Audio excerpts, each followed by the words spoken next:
What was the greatest scientific discovery of the 20th century? Nuclear energy? The structure of DNA? The theory of digital computation? The Big Bang? It was an exceptional century of discovery. How do we choose one discovery over any other?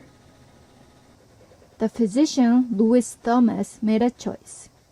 He bluntly asserts, the greatest of all the accomplishments of 20th century science has been the discovery of human ignorance.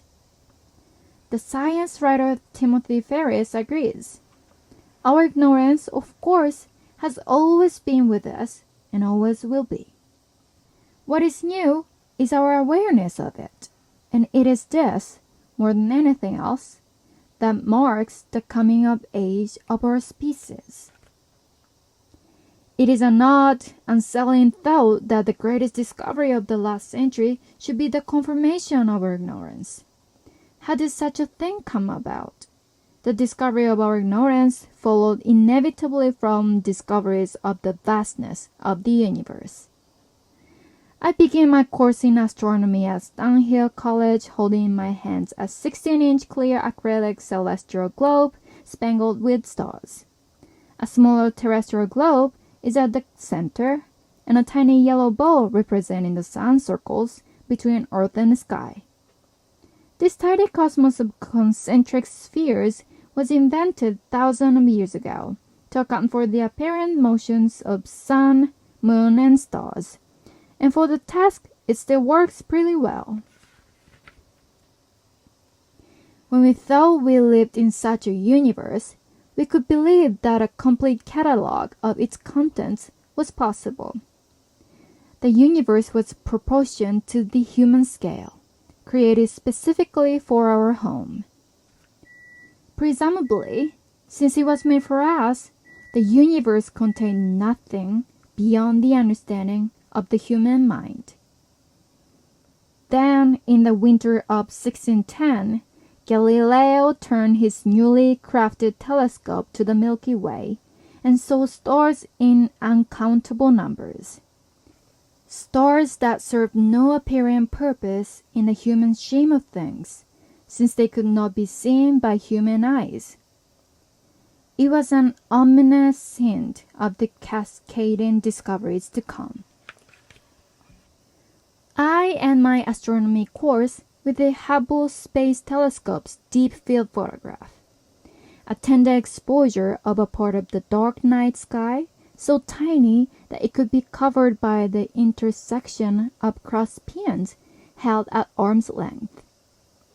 In this photo are contained the images of several thousand galaxies, each galaxy consisting of hundreds of billions of stars and planet systems. A survey of the bowl of the Big Dipper at the same scale would show 40 million galaxies.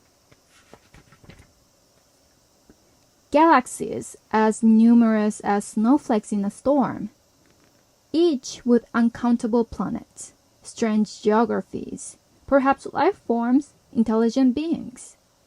To live in such a universe is to admit that the human mind, singly or collectively, will never be in possession of final knowledge. Ferris quotes the philosopher Karl Popper, "The more we learn about the world, and the deeper our learning, the more conscious, specific, and clear will be our knowledge of what we do not know, our knowledge of our ignorance." For this, indeed, is the main source of our ignorance. The fact that our knowledge can be only finite, while our ignorance must necessarily be infinite. How do we react to this new and humbling knowledge? That depends, I suppose, on our temperament.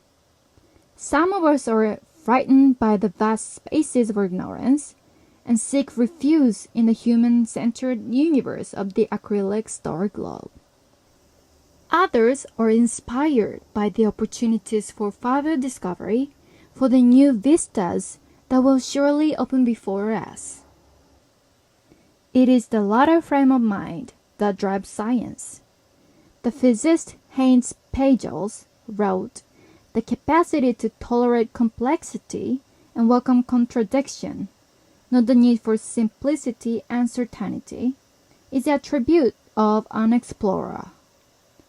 Centuries ago, when some people suspended their search for absolute truth and began instead to ask how things worked, modern science was born. Curiously, it was by abandoning the search for absolute truth that science began to make progress, opening the material universe to human exploration. The discovery of our ignorance should not be conceived as a negative thing. Ignorance is a vessel waiting to be filled, permission for growth, a foundation for the electrifying encounter with mystery. Now we can claim with optimism that we know both more and less than we knew at the beginning of the last century. More because our inventory of knowledge has been greatly expanded. Less because the scope of ignorance has been even more greatly realized. Timothy Ferris writes, "No thinking man or woman ought really to want to know everything. For when knowledge and its analysis is complete, thinking stops."